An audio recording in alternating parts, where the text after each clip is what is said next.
got antibiotics. Taking her urgent care twice.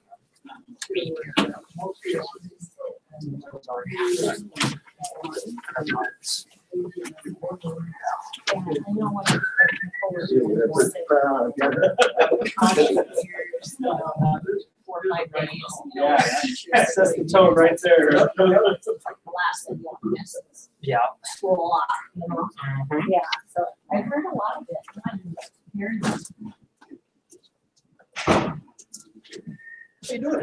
Oh, yeah. I'm a good operator. It was so stuff. It was so stuff. Thank you. Yeah, it was. I got a little winch, pulled sideways on it, and right on part of this hill. So I had to use the winch. I'm sure I will.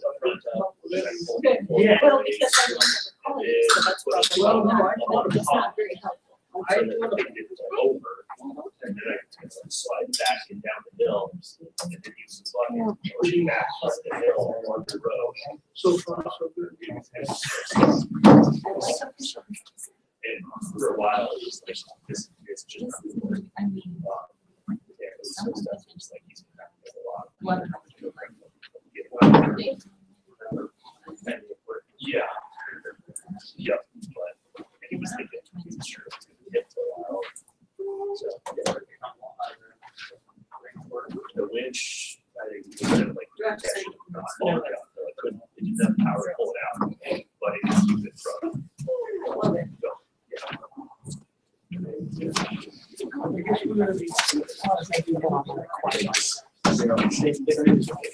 Yeah, there's some doing some of that stuff. That's right. It's like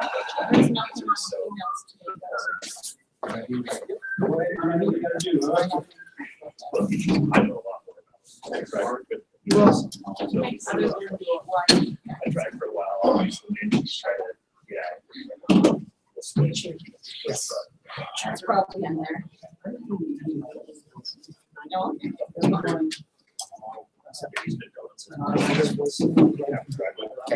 I'm sure yeah, I was ready to send my comments to Jamie, and then I sent you an email on just the 4 candidates that we were hoping to set up interviews. So I didn't know if it should be up to 1. You said it was supposed to be up at 3. It wasn't at 3. It was supposed to be up at 7. So Pretty close. we can do 2 face-to-face, but there's 2 of them that we are. Matt can set up a Skype. Just do it that way. We went from California and Washington State. yeah. Actually, my brother's in wastewater in California. Actually, already doing some Okay. Charge you on laps that one? Oh, you been out? No, that was Shannon Burdock, but Dominic. Oh, okay. I know. They're actually worked with 2 of That's them. it. I won't mess with you. The first report I got was Yeah, he wants to sit the back. our worker. I'm So, sure. because he said he has family here. You are a request. Yeah. Possibility. Let's get. But anyway, so yeah, if I just didn't know if you wanted, if you had time to do it, or if you wanted us to just go ahead and try to schedule something for next week. Oh. We talked about. So, kind of 10 noon. Trying to figure things out, I think because it was. 10th is Wednesday, isn't it? It's Wednesday. I tried to think what dog I'd give them. Or. I don't know. I like all things. It's frustrating. But I mean, you guys want to go ahead. I mean, if everyone else is available. Okay. I'd like to say anything. Yeah.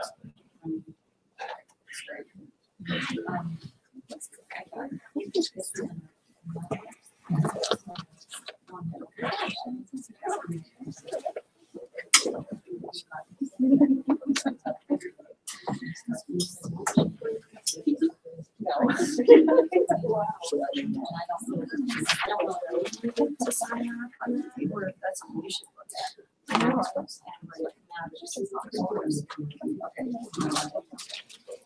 I didn't know if they're passing around. Oh, okay.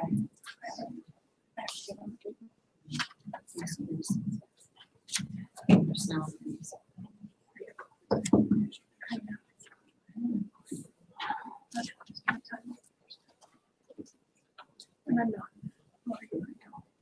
Are we ready? I'm going to talk loud. Thank you, Mr. Schwartz. This meeting of the Livingston City Commission is called to order. May we have a roll call, please? Commissioner Holtman. Here. Commissioner Mayhew. Here. Commissioner Friedman. Here. Commissioner Schwartz. Present. Commissioner Sandberg. Present. Next, we will have the oath of office for Warren Mayhew.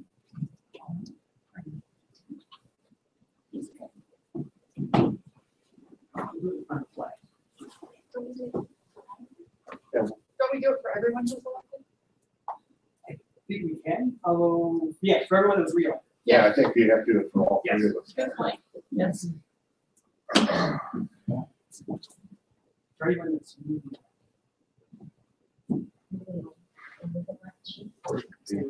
Although I do figure out all of you that maybe had to have your names drawn out. Oh, yeah, yeah. I heard about that one. All right. I do solemnly swear that I will support, protect, and defend I do solemnly swear to support, protect, and defend the Constitution of the United States the Constitution of the United States, and the Constitution of the State of Montana, the Constitution of the State of Montana, and that I will discharge the duties and discharge the duties of my office with fidelity. of my office with fidelity. Thank you very much. You might be able to do my best. That's good.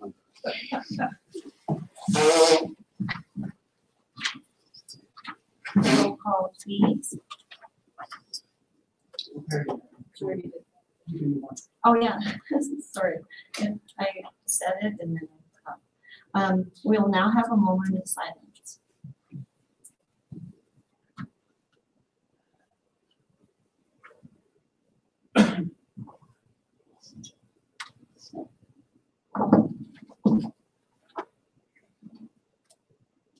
Okay, please rise for the pledge.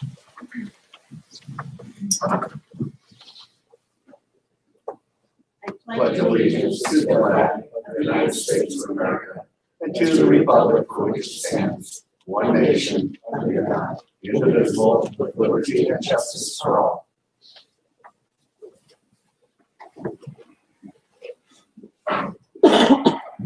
The first order of business is the nomination of the chairperson and vice chair, as well as the assignment of commission seats. Do I have a motion for the nomination of chairperson of the commission?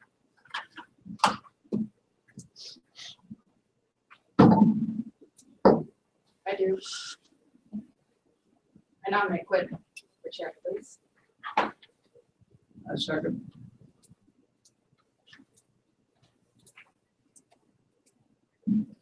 Roll call, please. We leave it open for other nominations. Oh, open. Okay, sorry about that. Leave it open for other nominations. I nominate Durrell. I'll second that. Discussion. Do we have a discussion or? We can leave it open for discussion or until we move to close nominations. Discussion?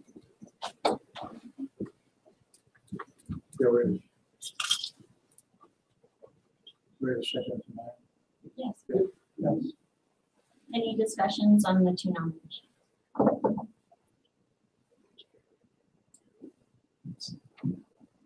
So, first motion is nomination of chairperson Quentin Schwartz. Roll call, please. Commissioner Holtman. No. Commissioner Mayhew. Four. Commissioner Friedman. No. Commissioner Schwartz. No. Commissioner Sandberg. 4. Motion passes with failure of the motion for Quentin as chair. Second motion is for nomination of Darrell Copeland for chair. Roll call, please. Commissioner Hopper, Yes. Commissioner Kennedy, No. Commissioner Friedman, Yes. Commissioner Schwartz, Or. Commissioner Sandberg, Against. Motion passes. Next is the assignment of seats. Open, Need a vice chair. open nomination for vice chair. I'm sorry, I have my notes in my mind. On your head. So we need to open nominations for vice chair. Do we have a motion for vice Yes, chair? I make a motion, we let Quentin Schwartz for vice chair. I'll second. Discussion? Or second nominations?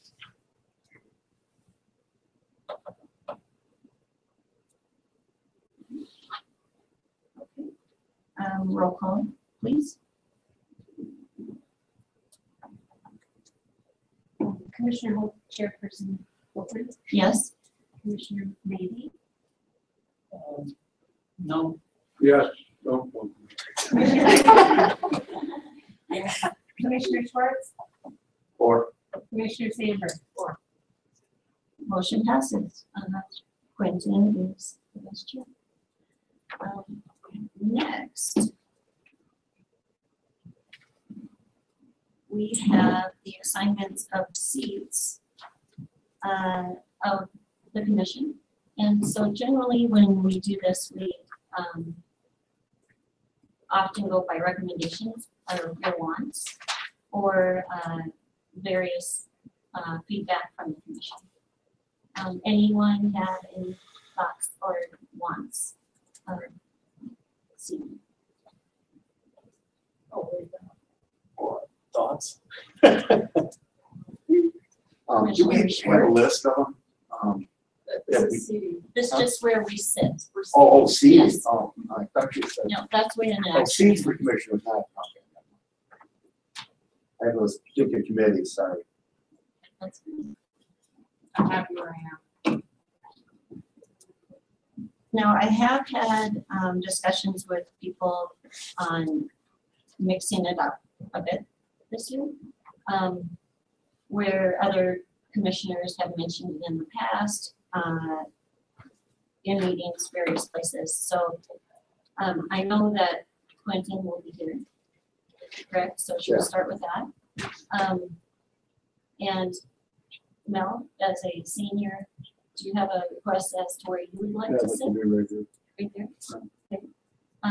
Sarah, why don't you move in where Quentin is, and then Warren being our newest member, then over to the end, as which has been somewhat traditional in the past.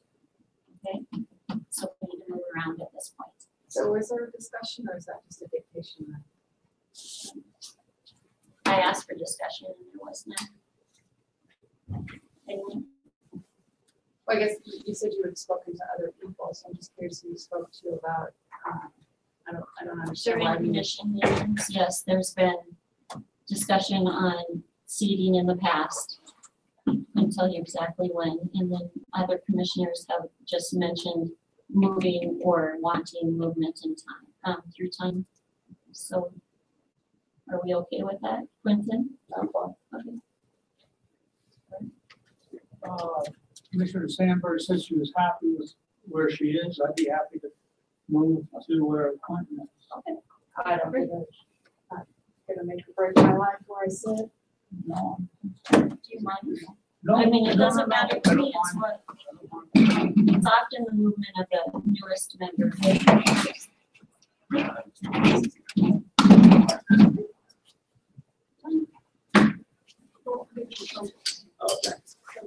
You. Okay, cough drop.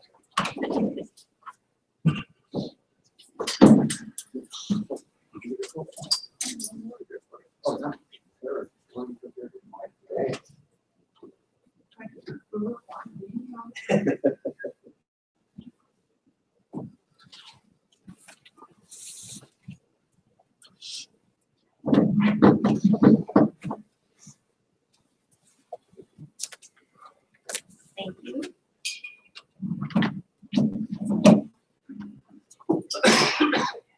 tonight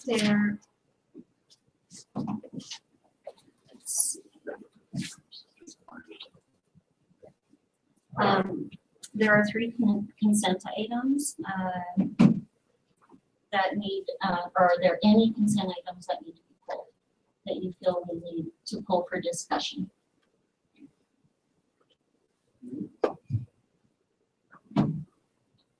So could I have a motion by the commission on the consent items, please? Yeah, Mr. Chair, I make a motion, we pass consent items A, B, C. I will second that motion. Roll call, please. Chairperson Holton, Yes? Commissioner Schwartz, Four. Commissioner Friedman, Four. Commissioner Sandberg, or Commissioner Maybe. Four. Motion passes. There are no proclamations and no scheduled public comments. There's one resolution. It is resolution number 4773. A resolution of the City Commission of the City of Livingston, Montana, establishing the authority to draft a safe and accessible streets policy. Mr. Cardus? Thank you, Chairman Holland. This is the, actually, this will be a public hearing, so if you'd like to open the public comment at this point, or after I'm done, that would be great. This is what we talked about in the last meeting, the safe and accessible streets policy. It's basically the commission is providing guidance to create a policy for what safety features and multimodal transportation considerations should go into effect when we look at either modifications of current streets or other transportation paths, as well as new construction, new streets, bridges, etc. That we will use this safe and accessible streets policy as one of the factors in the design and the build for the program. This particular public hearing is just to determine whether we should authorize the creation of such policy. It's not the policy itself. So once it is authorized, the City of conjunction with the Active Transportation Coalition will create a policy compared to some other ones around the region and then bring it back to you for approval. So this is just a public hearing to determine whether or not we should draft safe and accessible streets. Thank you very much. Any public comment?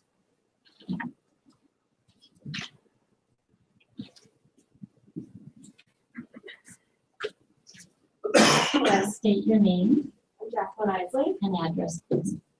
712 North D Street. And I'm the chair of the Active Transportation Coalition. And so if this is passed, we would work with the Public Works Department to draft a policy for your consideration. We would like to see that the safe and accessible streets policy get placed into policy versus us having to advocate for certain considerations at a time. A new construction is coming up in front of you, or there's a new design process. We hope that it's not dependent on individual people, but that there's a policy in place that needs to be consistent when there's new designs considered. Thank you. Any other public comment?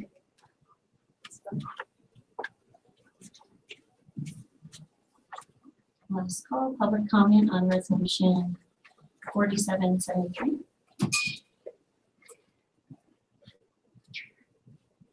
Commission discussion.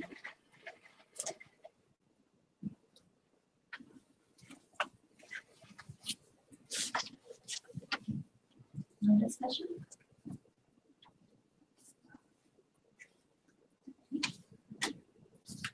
Is there a motion on resolution number 4773? Yes, Madam Chair, I make a motion to approve resolution 4773. Second. There's a motion by Commissioner Schwartz and a second by Commissioner Friedman. Roll call, please. Chairperson Hooper, Yes? Commissioner Schwartz, Four. Commissioner Friedman, Four. Commissioner Sandberg, or Commissioner Maybe. Four. There are no ordinances and no resolutions tonight. Although this is a resolution, it was a resolution, so I'm not sure what that is. In the hall. Public hearings, Is public it- resolution. There you go. It's like a reading of that or something. Yes. Yeah. Two. Just two of these. So this will be the last time it's before you until it's actually. Right, until it's implemented. Yes. So moving on to action item, here it's E, but in the agenda, it's A. So it's A and E. Discuss, approve, deny the Livingston Business Improvement District, LBID, and Urban Renewal Agency, URAs, request for approval to fund downtown basket program. Mr. Carter. Thank you, Chairman Colby. This is the request from URA and LBID as a result of the freeze of URA funds that we did earlier in the year. This is it's obviously a program that we've seen in years past where the URA has partnered with the LBID. URA has generally purchased the flowers for the basket, and the LBID has done the maintenance, watering the baskets, and has paid for that portion of it. They do have a quote for this year. I think it's closer to the $6,000 to the $6,000 to $10,000 estimate I have on the legislative action summary. Additionally, the current balance in the URA fund is $159,000. As far as a administrative recommendation goes, this is really the URA's decision based on their budget. I don't see a problem with it as per their budget or any of the issues we have coming forward as far as bonding for URA or any other issues. This one has a significant impact on any of their fund balances or their ability to go forward if they bond or do not bond. So I don't see an impact from that way. So as far as the administration is concerned, I would approve this request and let the flower baskets hit downtown. Public comment.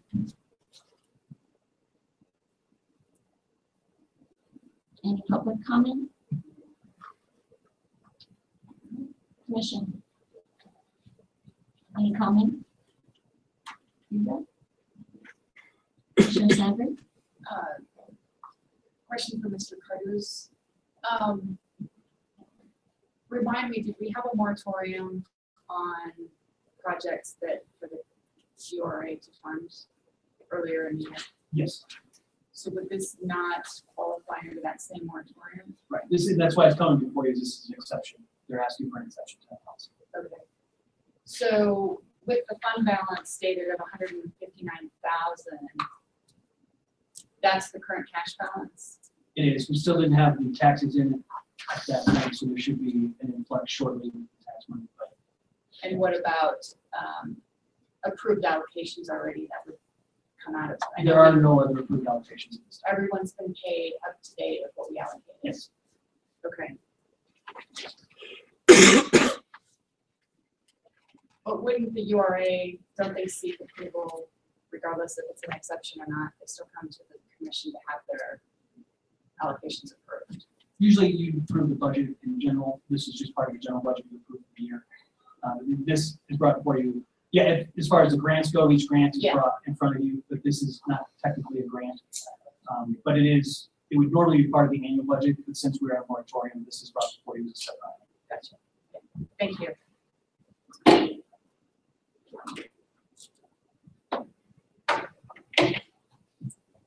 Any other commissioner comment?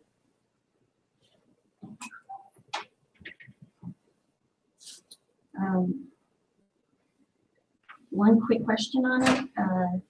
So the funding will fully come from the URA this cycle versus before it was the LBID?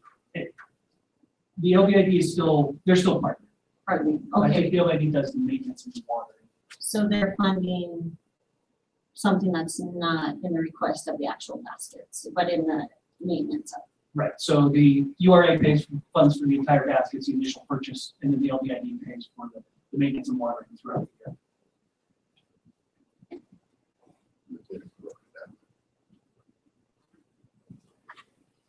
And so if we were to make a motion, we would make the motion on the requested amount, exact requested amount. I don't think they have a solid bid yet, so you just basically approve up, in this case, I would approve up to 10,000 for the flower basket program. Thank you.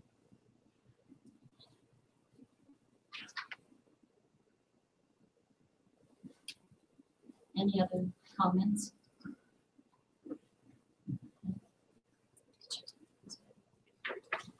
Do we have a motion? Yeah, Mr. Chair, we make a motion that we approve action item E. Do we have a second? I will second. Okay. Motion by Freeman, seconded by Schwartz. Last comments, anything? Roll call, please. Chairperson Holden, Yes. Commissioner Schwartz, Four. Commissioner Freeman, Four. Commissioner Sandberg, Or Commissioner Bailey. Four. Motion passes.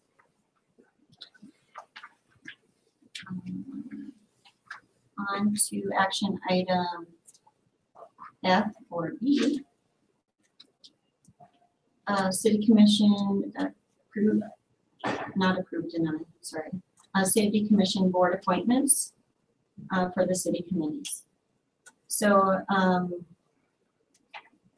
there are 11 boards and committee positions are required of 11 of them. There's actually more boards than that. And currently we have many of the members already volunteering for certain boards, but sometimes people want to change and switch the roles for boards. So I guess let's start with any questions or comments you have on the board to ask Mr. Curtis.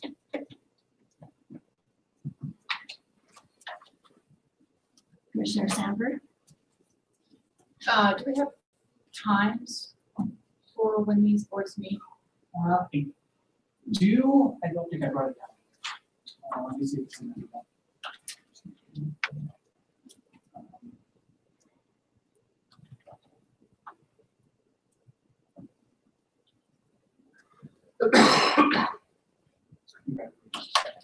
Yeah, because I can't determine what I can be on until I know if it's during working hours or non-working hours. I will read the various committees and boards so the public can hear as well. We have the City Tree Board, the Parks and Trails Committee, the Library Board, the Skate Park Committee, the Urban Renewal Agency, the City County Airport Board, the City County Health Board, the City Planning Board, the 9/11 Communications Advisory Committee, the Transportation Coordinating Committee, the Sister Cities, and the Sister Cities Committee. And currently, each position is filled, including the Library Board had 2 commissioners on it, but from what I recall, that was more of a switching off Sarah and it was James. Is that? So, okay. But I think we do, though, I don't think that, we need to fill Bennett's position on the board. So should we start with, I guess, and normally, it's, in years past, it was just left up to the commissioners to say, I really like to be on that board, or I would like to move off that board, or some other. I'll start. I'm on the tree board and Sister City, and I can keep those same assignment.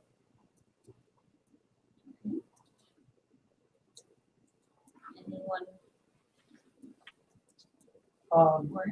I'm currently on the planning board, and I would like to remain on that.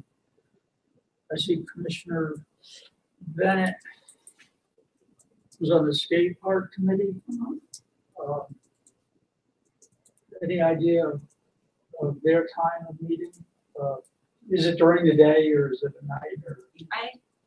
I recall that it was not during the day. It was in the afternoons, or it kind of varied, 7 p.m. but sometimes varied, didn't it? Because of It does. skate park issues. That's okay, I could do that. Anyone else interested? Again, until I hear the times, I Yeah. can't say anything, so it would be great if we could have that before we start picking and choosing. So that one's 7 Well, p.m. at least we can get interested people. Well, I'm interested in a lot, but that doesn't, I can state that, but until we know what time they meet, I can, I don't I can know. tell you the times on the boards that I need. City County Airport boards at noon at the airport. URA is at 8:30 a.m. Every third Thursday of the month or something. And 911 Communications Advisory Committee is at 11 a.m., correct? That's a third Thursday. Third Thursday. And same as URA. URA is just earlier. And the Parks and Trails is at 6:30, and the planning board is at 5:30. On Wednesdays, sorry, both are on Wednesdays. Third Wednesday is a Parks and Trails, fourth Wednesday is Parks and Trails, and third Wednesday of the month is city planning. So city planning. Planning board, yeah. What about the county health, city county health? Is that a quarterly thing? I don't know if they know. Yeah, I didn't see. kind of like with the transportation coordinator committee, that's quarterly. The TCC is quarterly, that's it, to 11 June, Typically 1:30. 1:30, that's right. So that's quarterly at 1:30 in the afternoon. It says the county health board meets every 3 months, second Tuesday at 7 p.m. January, April, July, and October. I see Commissioner Bennett was on that also, and I would take that slot.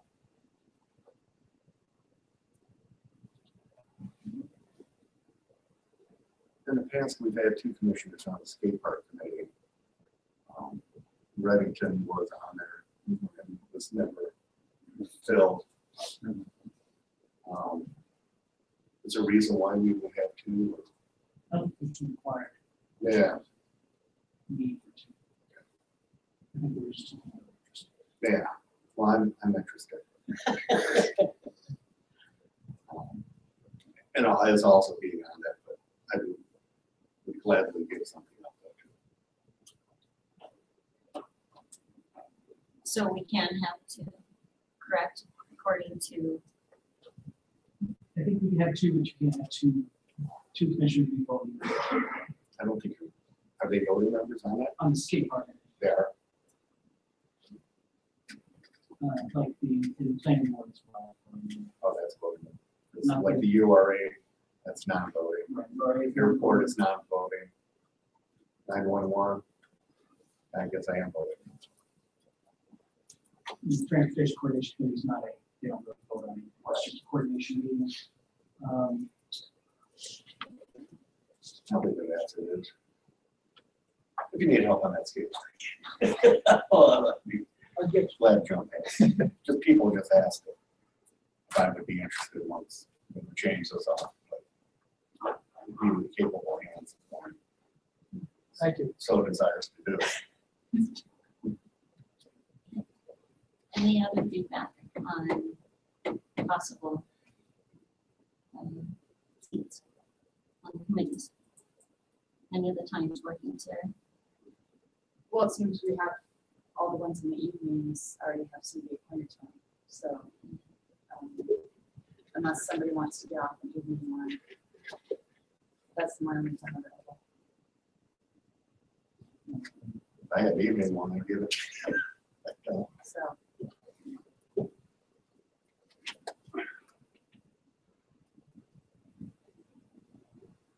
What did we get open? So library board? they meet at 4. Because I could give the sister city if they wanted as a medium. Yeah, and I don't really take anything away from anybody. If they're passionate about it, it's fine.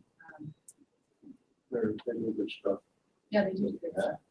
Yeah, so if you'd like to take that out, I can say, I got, free during the day. Okay, I can do Sister City. Are you getting those down? So, I'm also on the planning board, which I appreciate more, and I will give it up, and I know you've been, very active in this of working on it, so I'm in support of that. So thank you. Thank you. Thanks for offering.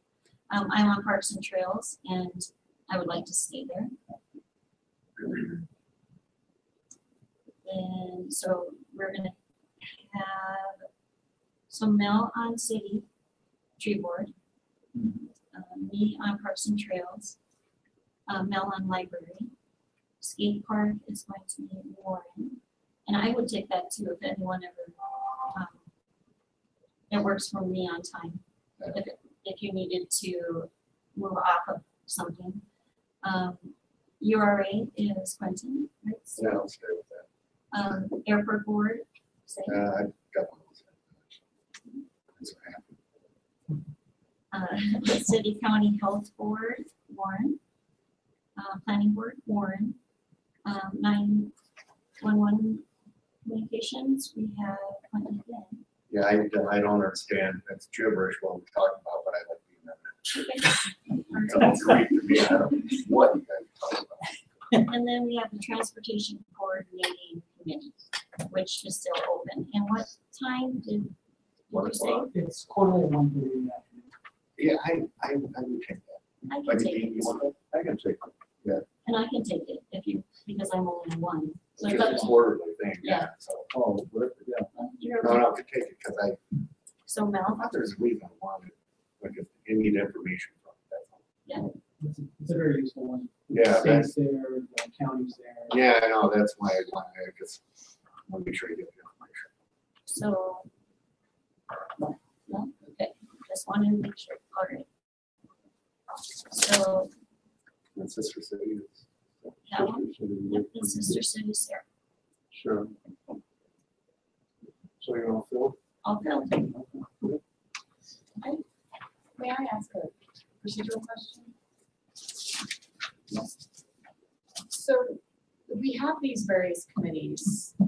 Some have request a commissioner on the board, some do not.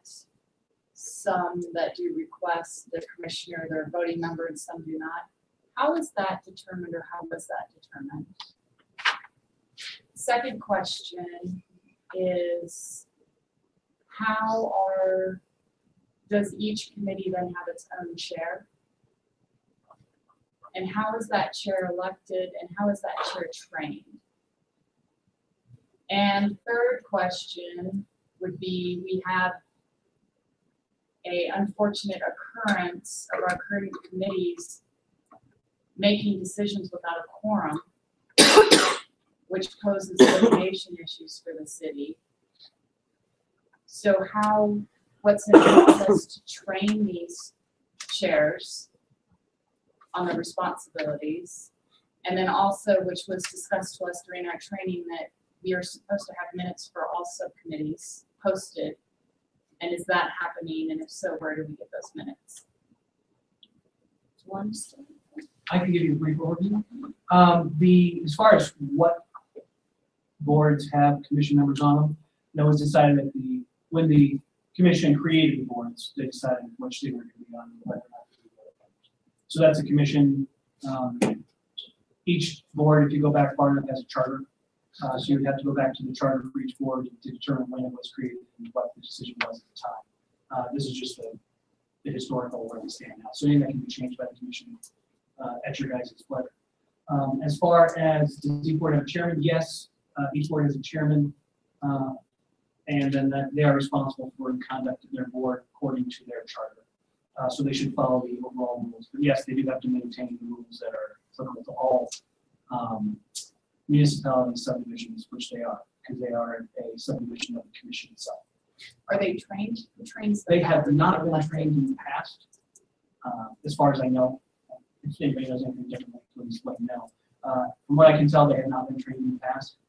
We are in the middle of creating a training program for all the boards, and we have specifically addressed certain boards with issues that we thought need to be addressed more timely than an overall training program would do. So we've been in discussion with individual boards, and we are creating a program for all boards for them to be able to ensure that they're meeting the requirements not only of the state law and the city ordinance, but of their own charters as well.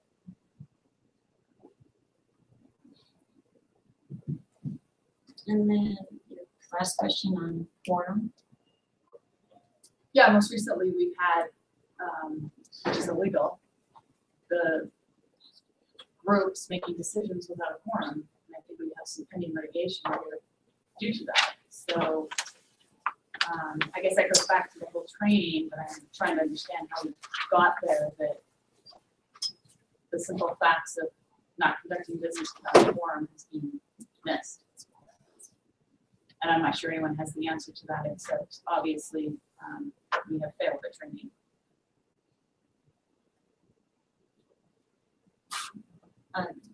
Do we have a possible document on just board procedure and, steps, various things that we could give to boards?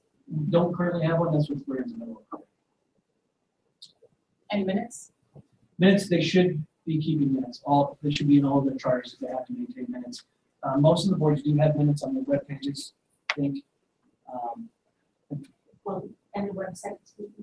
Somewhere. But they do keep minutes. They provide them to Lisa usually when we update on their specific web pages or portion of the web pages. So if anyone wanted to get minutes, they could come contact Lisa. Yes. And she would be able to provide them for them. Yep. Do you then, as the city manager, review those to get a pulse of what's going on in these subcommittees? It depends on the subcommittees. Because they work directly for the commission, I don't actually have an oversight role of them. I don't have the authority over the boards because they are subdivisions of the commission themselves. So I do try and keep up on what's going on in them, especially ones that have city staff, and obviously the city staff updates me what's going on in those boards.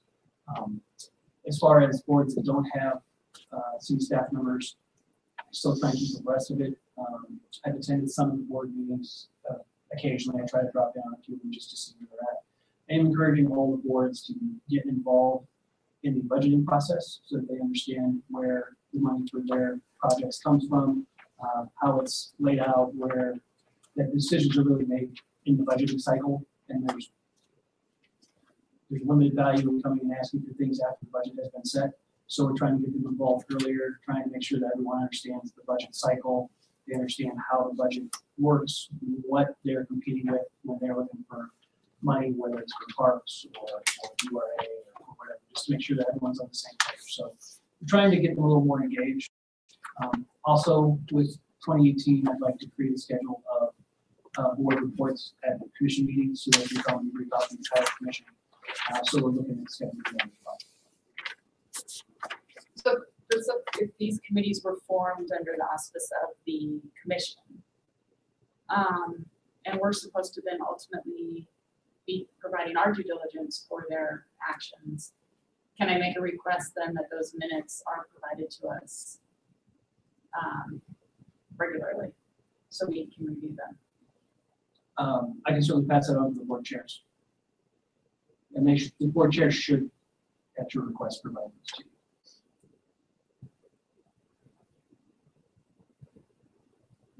Or is that something you just need to direct the commission to provide them? What's going to make it easier? I think the easiest would be to direct the boards themselves, since they are subdivisions of the commission. That would be something that you would direct them as you want. All meeting minutes should be sent to the. We can forward them on depending on how it is.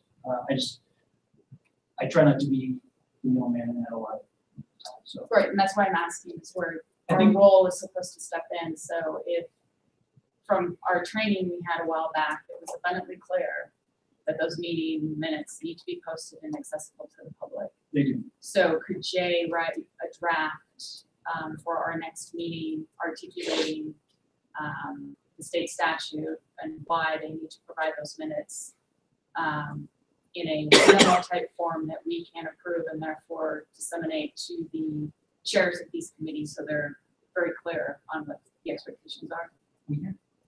Is the rest of the commission okay with that? Yeah, and that's what I stated just a moment ago on having a document that they can refer to as to expectations and law of the commission as well as the state law. I agree.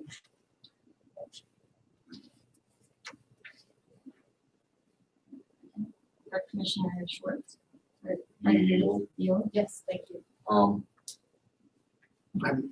only aware of one board that has something without a quorum, but that board is not under the jurisdiction of city commission.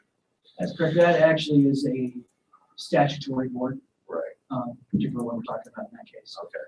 It's So still, kind of like, yeah, I mean, it's still appointed by the commission, so it's still a subdivision of the commission, but as far as their decisions are binding. yeah, so yeah, that's where I have a problem. So if they're not following the rules, they don't have any oversight from a commissioner on the committee, so. You can still provide oversight, you just can't Can't, change decisions. right, So you can still set up the requirements for how they but I could sit in on a meeting and maybe you guys don't have a quorum, you can't vote, and that sort of thing. But you shouldn't have to do that, right? Exactly. And I don't think we have to anymore. Okay, We covered that one with that particular point. okay, There are two boards that have violated that. okay, I'm not aware of the other one. Thank you, I yield. Any other commission comments? Moving on to action item F, discuss, approve, deny, updated union negotiation policy. Mr. Curtis, yes, please. Thank you, Chairperson Hoagland. So this is just an update. Going through some of the older files, I discovered this policy that had not been updated since 2014, although it is a requirement. It was passed by the commission in 2012 that this be provided annually for approval by the commission. So we've updated the current version of it and provided it to you this evening for approval. There are very few changes. Unfortunately, the change document got erased when we put it in agenda file, so you can't see all the beautiful change markings that were on the second version. But if you look, the main changes to this document are in actually paragraph 1 and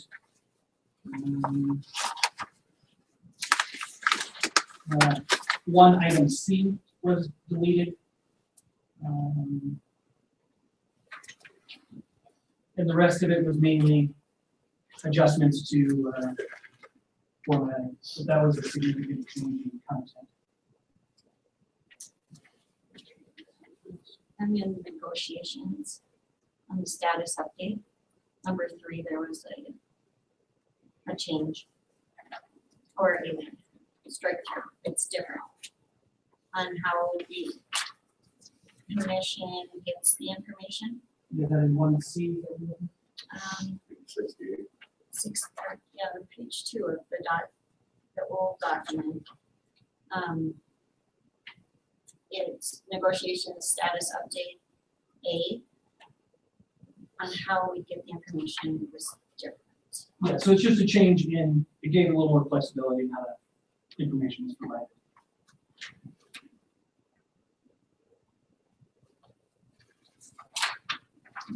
And I was to say that part of the reason behind that is obviously negotiations can sometimes be contentious, and emails are always available to anyone with a freedom of information request to include the bargaining units that are in the negotiations. So things like emails aren't always available.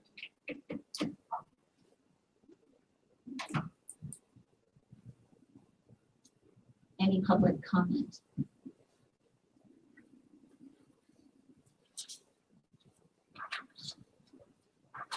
Any commissioner comments?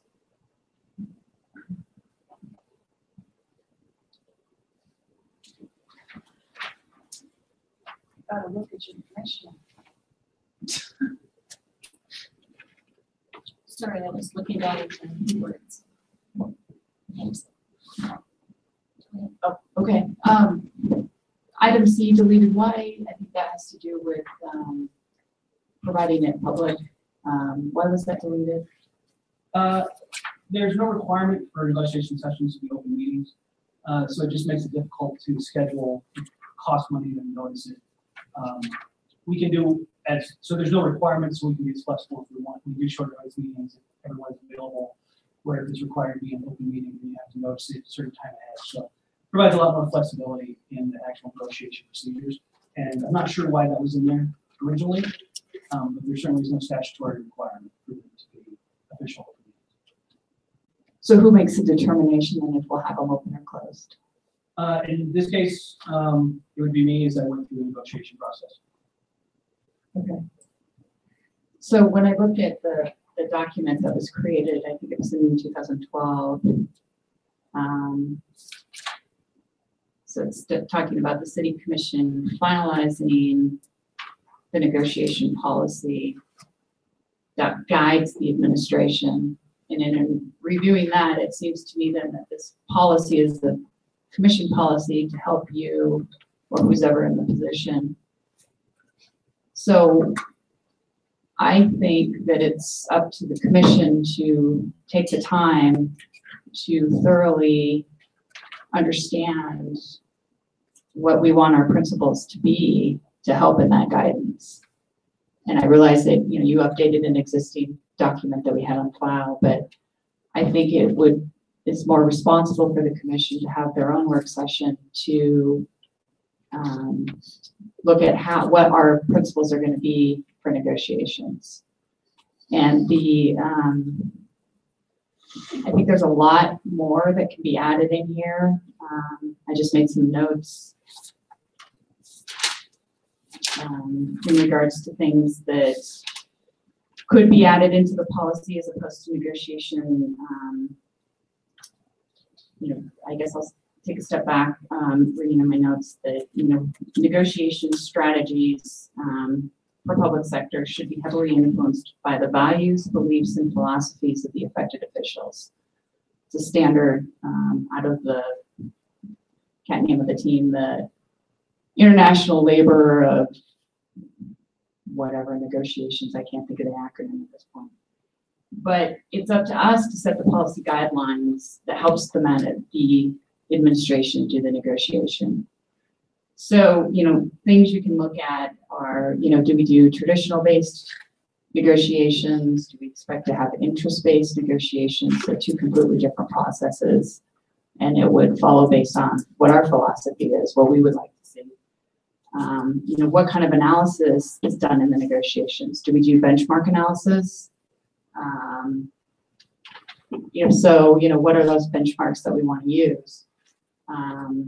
How do we look at the proposal costing and what that will look like to the city in the future? There's really just a lot of more guidance that I think that we can provide than the very minimal that's listed here, which to me really is not principles. It's it talks about keeping our budget with a reserve of 16.6%, which I think should actually read 2 months worth of expenses, which is really what the 16.6 was based on in the first place, but that percentage is always going to change.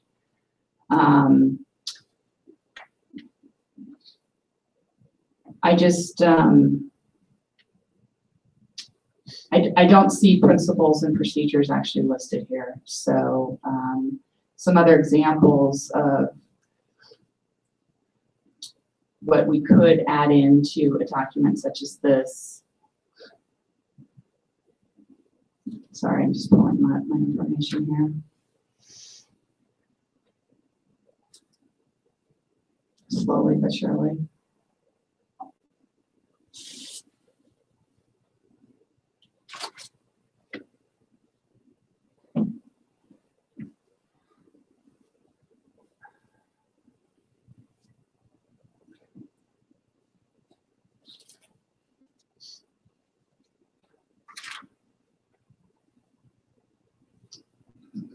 So the acronym I was thinking about was the National Advisory Council on State and Local Budgeting, and they have one similar for negotiations as well. But like for benchmarking, when you negotiate with benchmarking, you have comparisons to the past performance, comparisons to similar organizations, comparisons to accepted industry standards, and we can do setting a performance target to be achieved. And a benchmark, sets the bar, and it's a forward-looking tool rather than backward-looking.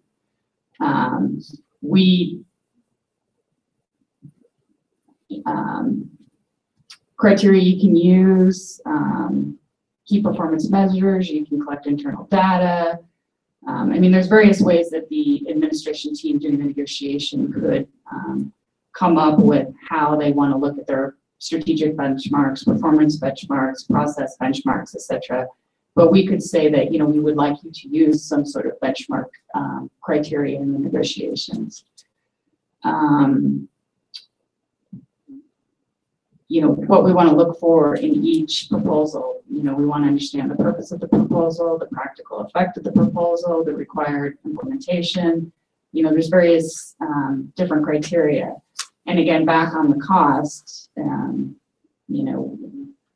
we want to look at, I know in the current one, it states that there was like 5 or 6 cities that they looked at, but we could say, not only do we want to look at similar cities of size and taxable valuation, because taxable valuation is a big component, not just size, because that compares how much money you have. We can look at those type of comparisons.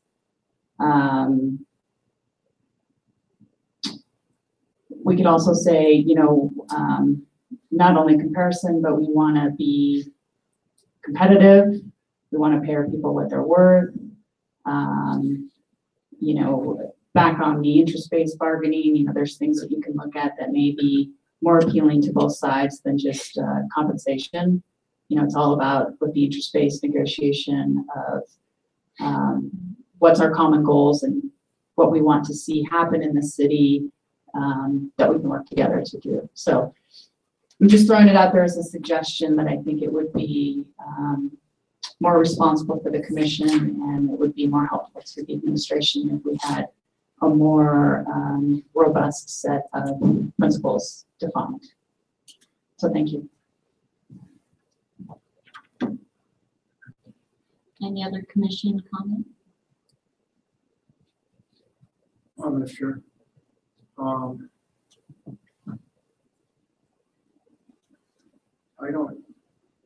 That really changes the whole intent of the way it's set up. I'm just trying to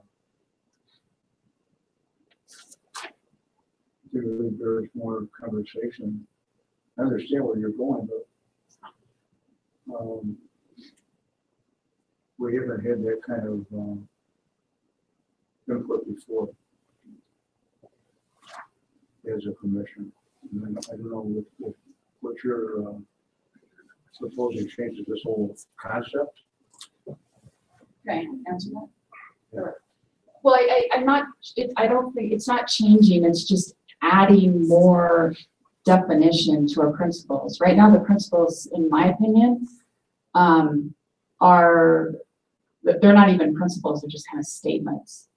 So when the administration is negotiating, and he's trying to negotiate something that we're going to approve, it helps him to understand what are our goals and objectives. And I know, we are working on strategic plans and goals for the city later on in the year, but we can define,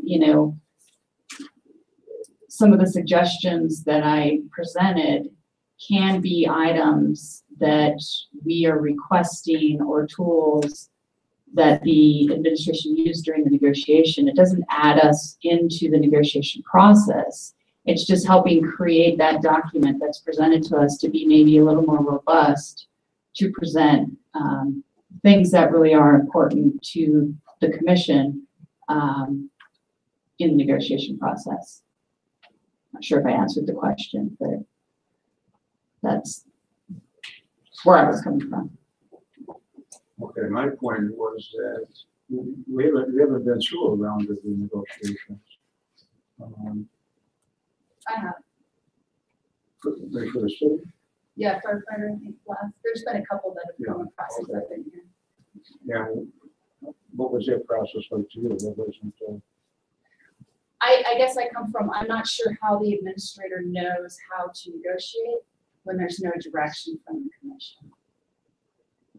As far as what is important as our guiding principles. That's where I'm coming from.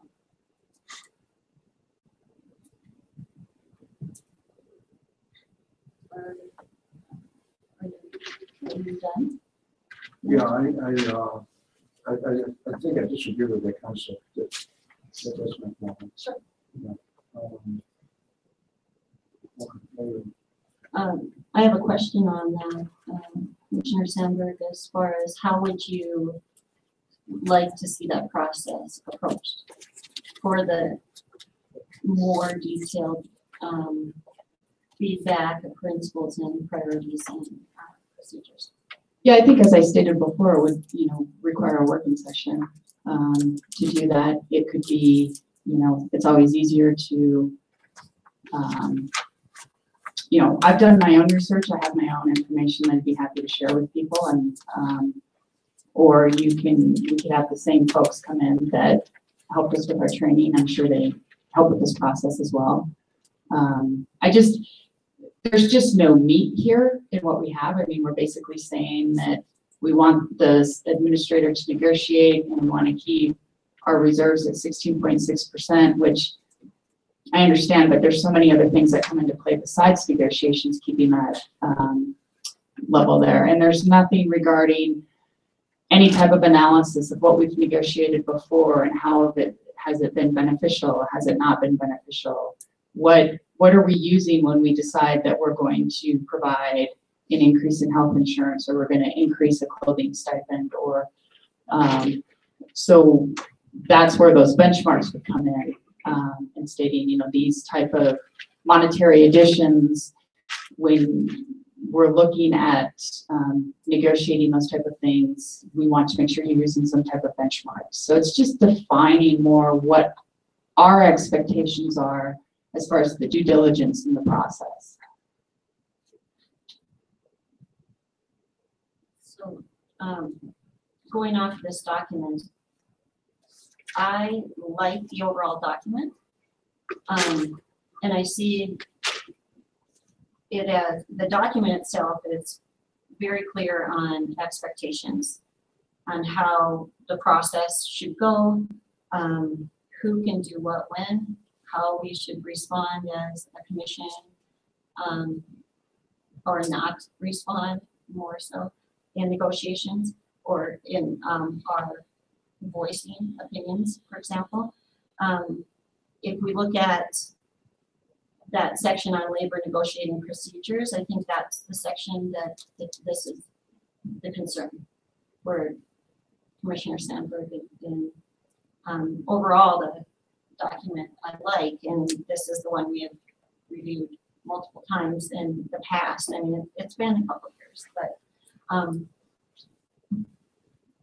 if we wanted to have a work session on the labor negotiations principles and procedures, would that be a possibility before we get to the negotiations, because they close soon, or are we starting? We haven't actually opened any negotiations yet. We probably will in February. So we're running out of time. Any other feedback from commission on working together, or Commissioner's words? Well, yeah, just, in our procedures here, it says that it's up to the commission to establish a set of principles and procedures every year before negotiations. So I'd be interested into getting a little more information and seeing, Understand the process. understanding the process a little better. I've never been involved in negotiations and such. So We have a short time to plan that. We would have to come up with a time that a work session could we scheduled for commission at this time.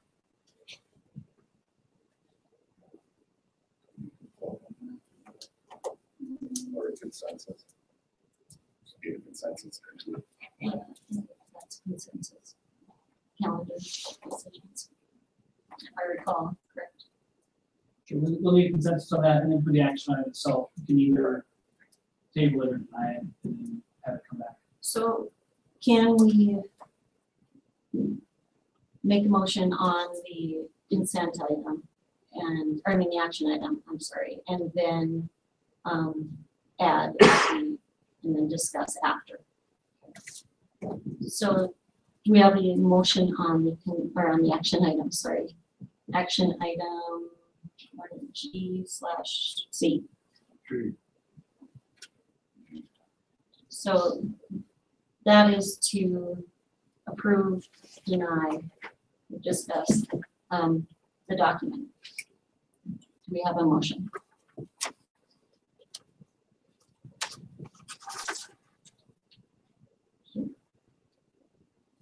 I would make a motion that we schedule a work session to discuss, The document. well, our principles, yes, to be implemented into the document. Do we have a second?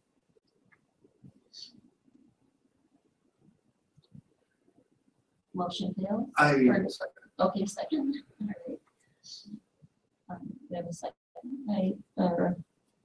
A motion by Sanford and a second by Schwartz.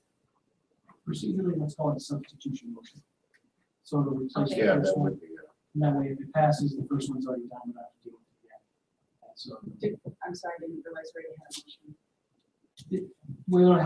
we don't have a motion, but in this case, since it's a stated as approved, updated, we'll have to deal with that action item at some point. So procedurally, should we finish that I would motion? procedurally, I would either table or just move to approve it and then deny it and then schedule a work session after that. So we had a motion, we have a motion to table. And then add the negotiation, discussion, and principles and procedures. And then pass the motion or bring the motion to the table at another time. So do we want to table the item at this time, or do we want to vote on the motion? For the decision. So if anyone wants to table, then you have to make the motion to table.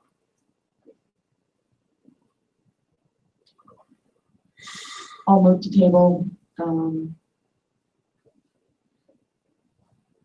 don't know if table is correct because then we're going to talk about doing a work session, so that's not really tabling then. We're still talking about it. It's a new project, a new process at that point. So you're actually tabling the item in this case, which is the negotiation policy. And then while it's tabled, you can schedule, it's like a subcommittee almost, schedule a working session on that item and then bring it back to the table once it's been updated. It's kind of like sending it, yeah, it's kind of like sending it back to the subcommittee. Okay, so I moved to table, and I know I've lost track of the action item numbers. It's G. Tree. G. The letter G. Thank you.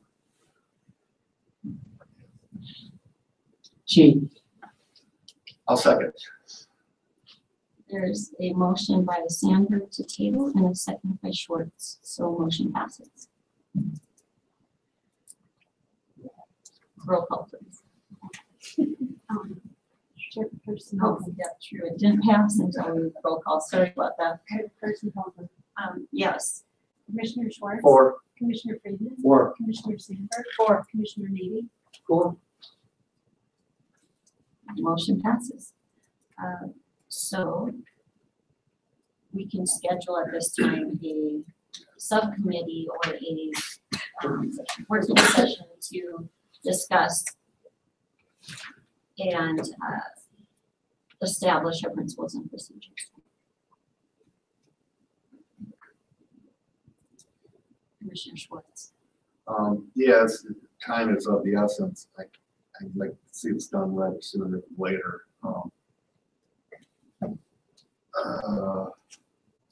I guess a week too soon. For us, I'm I'm looking at. I'm a looking work at would, Thursday. yeah, that would work for me, the 11th. I don't know if we could get our friends from Bozeman over. I do have one document that, is called, that I can share with you folks. Email has. I can email out to you. It's called, sorry, just trying to find it. So.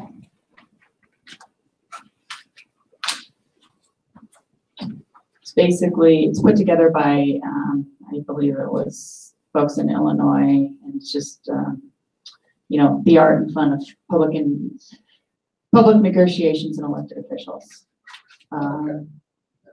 So it talks a lot about the role of the commission, a lot about the roles of the city manager, the division of those roles, but also how we can help with the negotiation by providing guidance. So I can definitely share that document with everyone.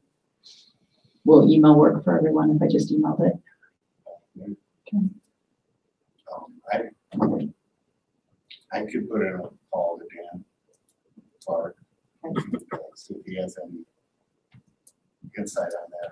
Sure. Or anything that he can offer up by then, even if it's an email. Sure. So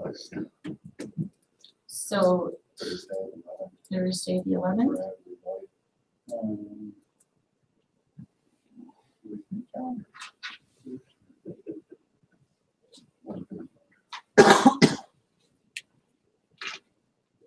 Warren, does that work for you? Yes. That gives us enough time to notice it too, doesn't it? Does 5:30 work?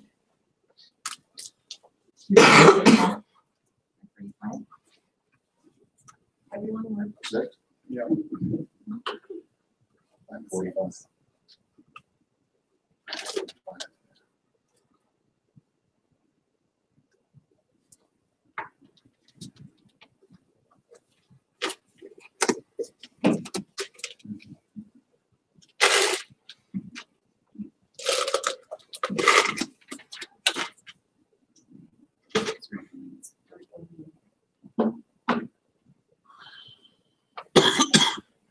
So we will have a labor negotiating procedures meeting at 5:45 on the 11th.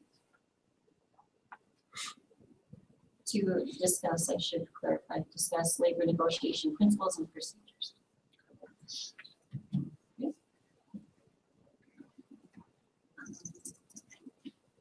What would you like to see from me?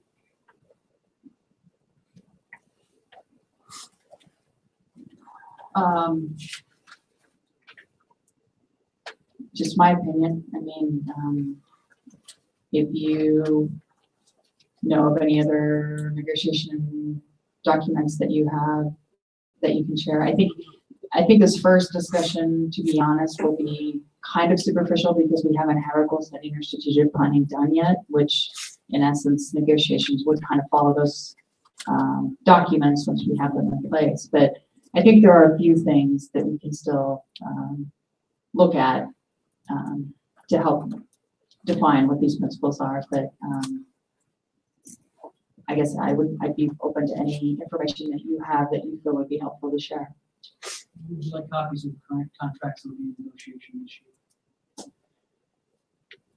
Well, I don't think we're getting quite into that level of the negotiation. We're just trying to say, this is, you're in charge of the negotiations. So I look at it more as, we want you to, use an analysis. We want you to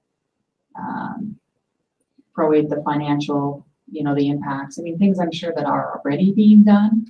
They're just not really listed here in that principle. So I guess that's where I'm coming from, is what that higher level of criteria, but if you feel you want us to get deeper, well, I think more just for reference, if you're having trouble with the concept, we can look at how it's currently implemented. okay, sure. Yeah, maybe that's, And I guess, are our contracts on the website? Yeah, but I'll do that. Okay. And remind me which ones are we negotiating? Go to the International Association of Firefighters and the Montana Public Employees Association. So firefighters and interns and dispatchers. And the firefighters, we just did that one, so it's just a year, right? So just your contract will expire in June, and the MPEA expires in June as well. That's 3 year. That was the 1, 2, they were both one. Or they both expire. I don't know, they both expire in June. Yes, thank you. I do have a request or two. I do appreciate having a contract to look at, to understand, and I think if you're newer to negotiations or understanding of what the process is, looking at that whole document does help. I have negotiated contracts within education on both sides, and it does really help to lay out the understanding, at least the former contract versus what you're working towards in the current. And then it helps build for the current contract. And I think answers questions for people, like Quinn was saying, of having not a lot of experience. Also,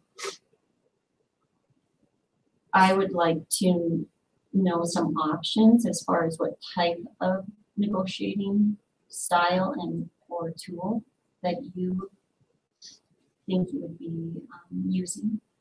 Is it interest-based? Is it bargaining? So, or whatever. So that would help us to understand the whole process as well. Any other feedback? Commissioner Sandberg? Can I just forward the document to you so we're not doing a quorum via email? Absolutely. Thank you.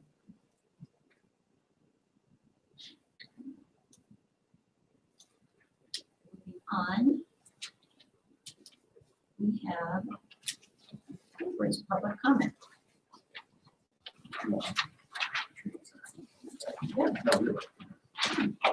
So it is public comment time, but I want to restate our MCA 2-3-202 Montana Code. Individuals are reminded that public comment should be limited to items over which the commission has supervision, control, jurisdiction, or advisory power. Public comment.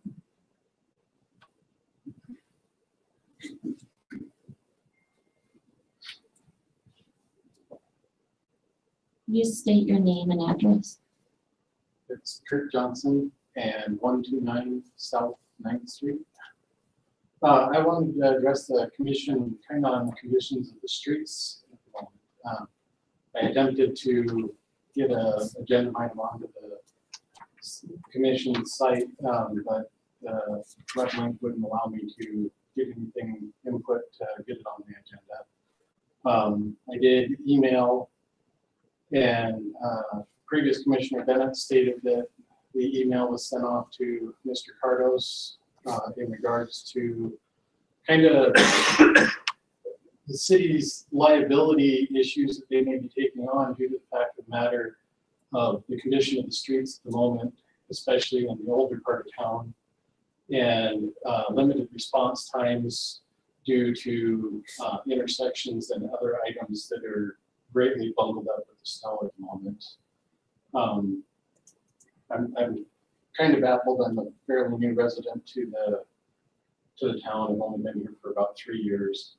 And the city I came from, of course, was a bit larger and whatnot, twice the square mileage that is here in this town. So I'm a little confused about how the the small city map of what's actually plowed or maintained in the wintertime is addressed and dealt with. Because right now where I live on 9th Street, I mean, it's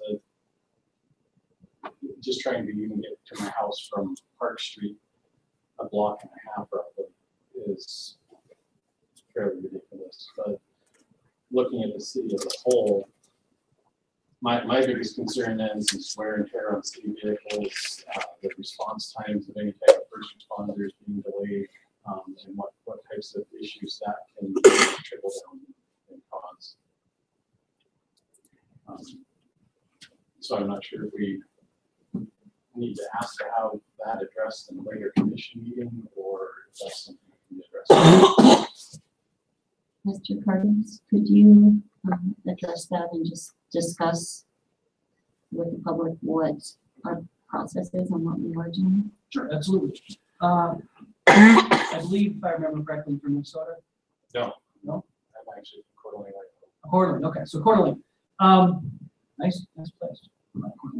The current city policy and procedures are fairly straightforward. I'm assuming you looked at the snow route map, and that's where you're looking at this. yeah, and it's in all effect, it's a fairly small. It's exceptionally small area, and there's a reason for that. You notice one of the roads is River Road down by the park. Yes. Which most people are like, why do you plow River Road down by the park? Because that's not a high traffic area. The main concern in, well, there's several concerns. First of all, we don't have any dedicated plow crews. So anytime we send people out on the plows, they're coming off of other work details. So if we're sending guys out on 24-hour shifts, they're coming out of solid waste, they're coming out of water, they're coming out of streets, they're coming out of other things. So we have a limited response because we have a limited number of personnel that can actually do it, especially if you're looking at a major snow event that's going over multiple days and if you're plowing. The second, probably largest limiting factor is the size of the streets in Livingston. And the fact that when you get downtown, almost all the parking is on street parking. If you notice, the snow routes go on River Road through the park. They go through some of the newer subdivisions. The snow routes are basically places where people have off-street parking. If we were to run the snowplow down Geyser or H or some of the other streets that we have in the older downtown portion, there would be nobody that could get a vehicle out. We're not wide enough to haul it off. We've already hauled 1,000 dump truck loads yet? Over 800. So we're over 800 dump truck loads of snow that we've hauled off the street so far, just in the last week and a half. So there's a limited amount we can haul away. So we certainly cannot plow the streets and haul that snow away. If we plowed the smaller streets that don't have room to windrow it in the middle, like Maine does or B does, where we can windrow the snow in the middle and people can still get by on both sides. If we ran it down Geyser or H, you're going to block in all the cars on each side. And if you look at just Geyser, you're probably talking 60, 80 vehicles that would be snow plowed in without being able to get out. It does make for difficult travel. I come down Geyser every day. Luckily, these are fairly infrequent snowstorms of this size in the city, and we usually do hit warmer temperatures and it melts up and the side streets come off. But that's why the policy is as it is. It's a combination of lack of resources to do the entire city, and even if we did, nobody could get anywhere anyway because their cars are going to be blocked in where they're parked on the street. So that is why the snow routes are where they are. We try to give those alternate routes to people to take down Bennett Street, down River Road, down Park, down Main, down B, to get people in and out as well as we can. It's not perfect. It's not going to get you exactly where you need to go. And obviously, if you live downtown, it's more difficult than if you live somewhere else that's a little easier to get to. But if we didn't do it the way we did it, we would have a lot more problems with people just being able to get out, just get their car out of their street to begin with. We don't really have the options a lot of cities do of creating snow routes where you have to move your vehicles and no parking on the streets so the plows can get through because there's just nowhere else to park. If we did that down the main streets in town, people have to park out at the truck stop and walk home because there's just not the parking in the residential neighborhoods. Even if you designated a few of those streets, there's just not the capacity to absorb those people moving somewhere else to park for the night. And again, most of the plowing is going to happen at night because that's when we have crews available. So there's not as much traffic on the street. It's also when all the cars are parked at their residences. So those are the main issues that we try and overcome. We do try and hit as many streets as we can, especially as they get bad. If we can level them out, we do. Again, that's based on availability of other crews. Unfortunately, this was a exceptionally challenging snow event. We had just two watering breaks during the snow event. Just two. So we had 2 watering breaks during the snow event. So that's two times that we have those crews that aren't available to get out and do snow removal. Because we now have to get the equipment that we would use to load snow and get in the dump trucks, we're using to dig down and get to the water mains and fix those. So there was probably even less response in this storm event than there usually would be. But in general, it is in fact in Livingston, side roads, especially in the downtown, the older residences where the streets are narrow, they're going to be hard to get through until nature's kind enough to get rid of the snow for us. Well, in that same effect too, though, I mean, I'm tax-wise, we're fairly well beaten pretty good, and we're paying for street maintenance and other items of that nature. Then, since we're not getting any benefit during the wintertime from any type of snow removal or anything else, is there some way to offset that for the neighborhoods that are enjoying that benefit? Because, you know, I'm sitting here trying to figure out how many times I have to shovel. In fact, due to the number of people parking on the streets and whatnot, I don't even get to enjoy the front side of my house half the time because there's a vehicle parked there. That it's a neighbor's vehicle or whatever the case is, not even space for my own visitor to be able to park. You know, I understand that there's burn that's created. The one thing I really don't understand is when I see loaders and other things that are scooping up snow in one area of the city, putting it in a dump truck to truck it off somewhere else, and yet the sand truck that has a plow on it, when he's driving down the streets going through intersections, it really could be knocked down, the blades up. I mean, those are items that are really frustrating to me as a homeowner because we're using the same amount of fuel, whether it blades up on that or whether it blades down. And I watched a grader operator just the other day doing the underpass, making multiple passes, and I mean this is just a small segment of usual winter from where I came from, and I've never seen a blade operator move snow in such a fashion that it takes them 3 or 4 passes to do one section of road. And I understand that there's certain places where the streets are narrower and whatnot, but that's also kind of a fact of the matter of living in a place where there's snow. There's berms that are created when we're maintaining city streets. And it's just something we've got to go out and take care of in order to be able to move around the city. So some of those things, you know, I can understand part of the fact that it's a small city that we don't have a large amount of resources, but I think we could be using our resources a little bit better in order to maintain some certain areas. I mean, I watched a bus try to negotiate 2 different corners on my walk with my dog today, and they're slipping and sliding around trying to get up to the schools. The schools aren't even plowed out. The Lyons and Washington, both around those areas. I mean, I could only imagine what it would be like for a bus driver to have an issue with kids on board, and the implications that's going to have against the city as well. I mean, there's certain things that I think we need to change in order to at least make the city a little bit more movable than what it is currently. If there is that's a city policy issue. If there's enough people that feel like you do, then that is something we could do. We could plow the cars in, but I think that would probably not be a generally popular move in the city of Livingston. With the amount of cars you would plow in and the amount of citizens that probably are not capable of scooping them out, I think would probably create a hardship for a lot of citizens. But that's an issue that the community can decide. That is something, if that is a consensus, then it absolutely can be brought to the commission. We can change that policy. But that is the reason the policy exists, is because of the amount of snow that was. These snow events are rare here. They've seemed to be more common in the last couple of years. But in general, the average temperature in January is 32 degrees. This is not a place where the snow is going to last all year, or that we get this amount of snow very often. It wouldn't be very efficient to gear the city to respond to this type of event as rare as it is. And that's unfortunately, like everything else, it comes down to finances. So. Thank you. Thank you.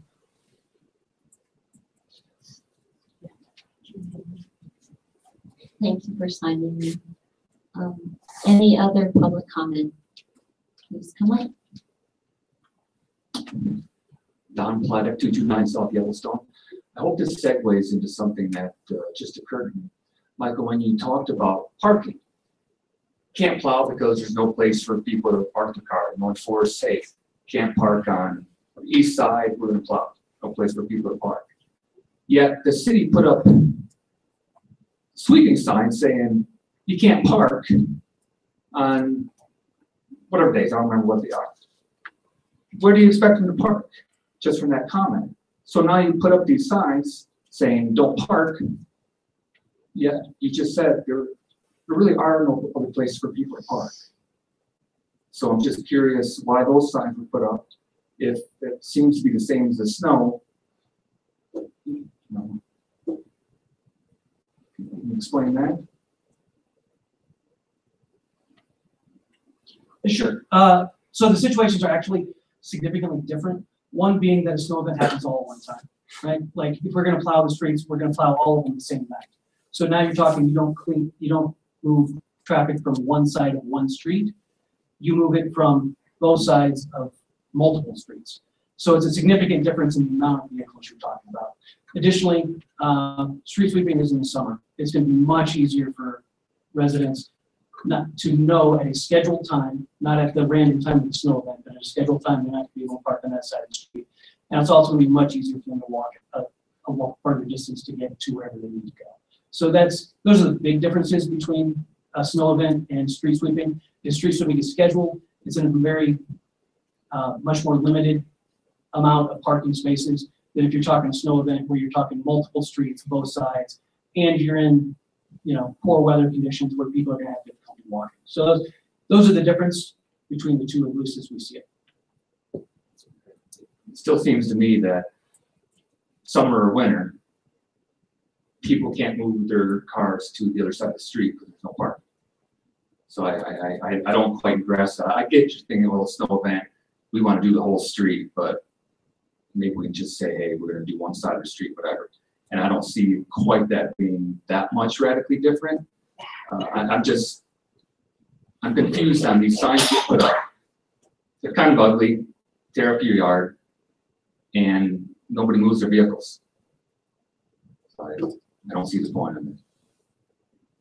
Thank you. Any other public comment?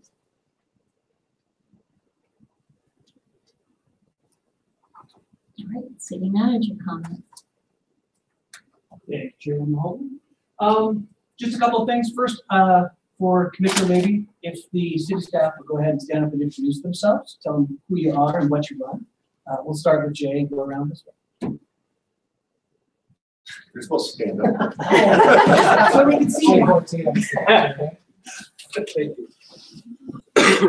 Lisa Harold, City Clerk. Thank you. Shannon Holmes, Public Works Director. Peggy Glass, 911 Director. Lisa Lowy, HR and Administrative Services Director. Thank you. Thank you. Paige Fetterhoff, Director of Finance. Jim, you're up. You have to introduce yourself. Jim Woodhorn, the Director of Building and Planning. Everything else, fire chief? Yeah, Johnson, the Chief of Police. So, Matt, what, Matt? Oh, that was the project manager, public works. So I just want everybody to be able to say hi and welcome. Thanks for being here. And then from our fire department, we had some great news this week. I don't know, maybe you guys ever eaten firehouse subs over in Bozeman? If you haven't, you should. They awarded us $20,000 grant this week for some extrication tools. I can't say that word, extrication tools. It's a set that's what, 20 years old, Chief? Yeah, no longer supported by the manufacturer of the tool. So it's some outdated, obsolete equipment, and the Firehouse Subs Grant Foundation gave us $20,000 to resupplying us with a new set of tools. So that's a good news story. And then just a reminder for the 19th, if you're available on the morning, we're doing a leadership event. You're all welcome to come watch the movie with us. There'll be a short question and answer session afterwards, so it's probably going to run from 9 to 12:30-ish. It's a little over a 2-hour movie. So great flick though. We're going to cover some handouts on some leadership principles. And it's a community event. So far there's about 65 attendees signed up, and we're hoping to get around 100 by the time. So it's the Shane Center, 9 o'clock on Friday the 19th. So thank you. Thank you. Commissioner Levy. Commissioner comments. I'm glad to be here. It's going to take me a little while to get the full gist of some of the issues that are under consideration now, but I'm thinking sooner rather than later I should be up to speed. Thank you. I'm glad you're here. Commissioner Sandberg. Do we still have strategic planning at the end of the month? Because I didn't see it on the agenda. We do. It's the 23rd and 25th. Okay, so So we'll make sure to get that on camera. 23rd, 25th, and please remind me of the time again to each day. And let me see if I have it on my calendar. I don't want to tell you the wrong thing. I just had the 25th, 2. It's on the 6 to calendar of 9. events for a while now. It just kind of disappeared. Yeah. Okay, tell me that again. It is the 23rd and the 25th of January from 6 o'clock to 9 o'clock. It's done.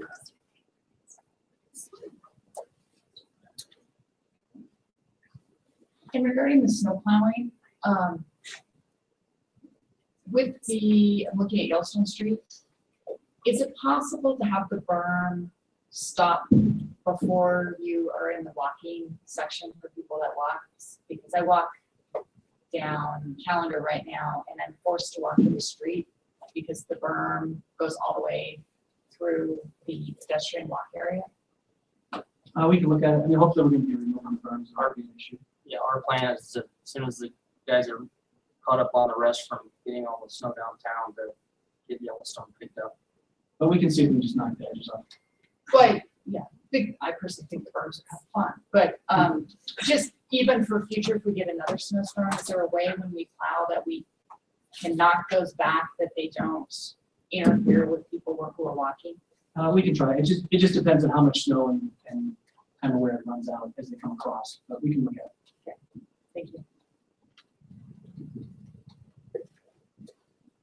Commissioner Friedman. Yes, Commissioner Maybe and myself, at the end of last year, went on a tour of the new water treatment facility. Very impressive. Considering when they started, I think was in August, and where they are right now, they've come a long way. I was very appreciative of the tour and the people that are running the operation. Everybody seemed to know what was going on. I think we're very fortunate to have Dan Upter out there heading up that thing. And this is like a 40 or 50 year project, so very important to the city, and I think it's quite remarkable. So it's a big deal, and it's going forward very, very nicely. So thank you for the people involved. I yield. Commissioner Schwartz. Yes, back to the snow removal still, but there are, things that we could look into, in the future, alternate parking, odd days parking the outside, but then you're gonna have to do it all winter long and be prepared to get a ticket for it. And also, even if we did do that, we still, I believe in our budget, we do not have the equipment or the personnel to, maintain them on a regular basis with that snow event. But leading in, aside from that, just, thanks for knocking down the streets. They have leveled them out. Even just that amount of snow has created some, humps for people trying to get parked. So just imagine that 3 times as much, if you're parked there, you get plowed in. But yeah, those are things to look at. I mean, I don't know, I've been here 25 years. I came from a city that, we parked odd even. If it looked like it was going to snow, the salt was down. It's challenging. I mean, I got a front-wheel drive vehicle. It's very low to the ground. I get around, Just gotta slow down and take it easy and hope for warm weather. Unfortunately, it's coming. So 41 tomorrow, I think. But anyway, I Public Works, thanks. I think you guys done a heck of a job with what little few personnel you had, and with that, I will yield.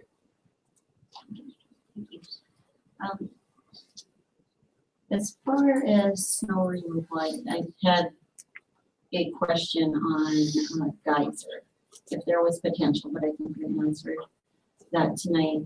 I do know that we went to Billingsford just today during the break, and they shovel or they block people in. And they just leave it all on the sides, and it, I saw many people covered, full cars, just barely sticking out. So I think there's some problems with that as well, but I get both sides of it.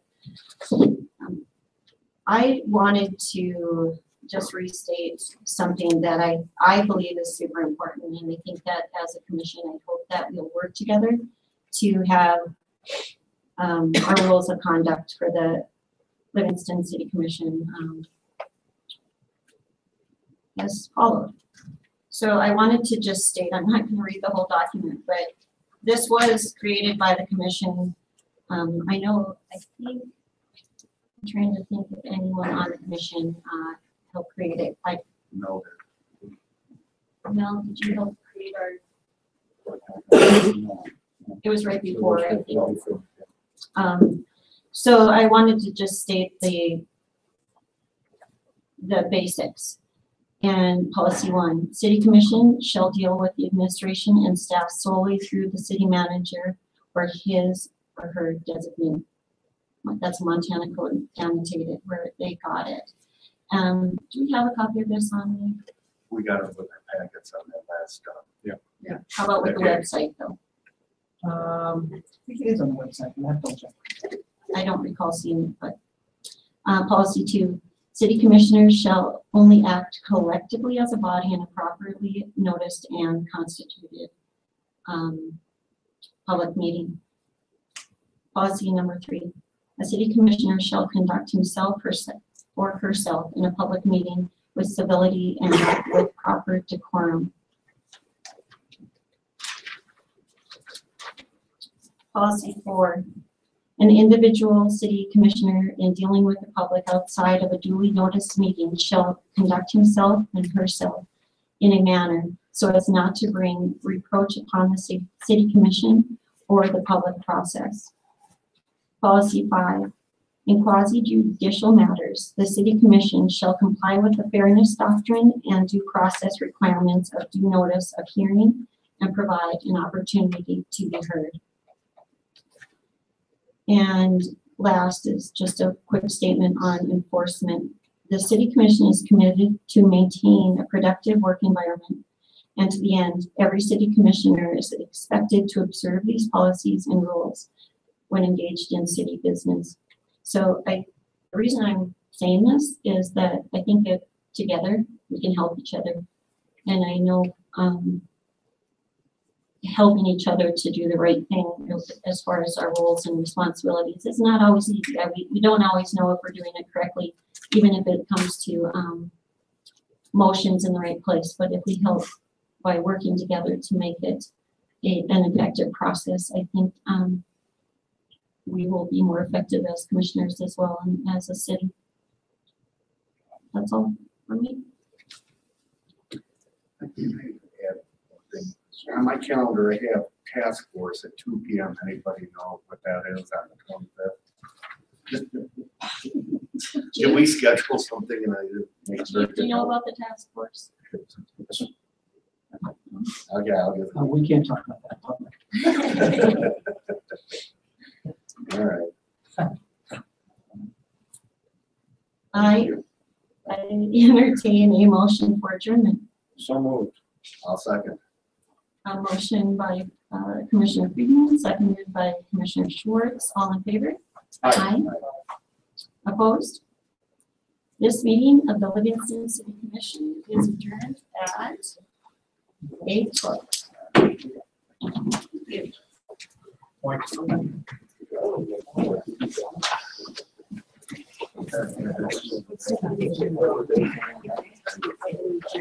Oh.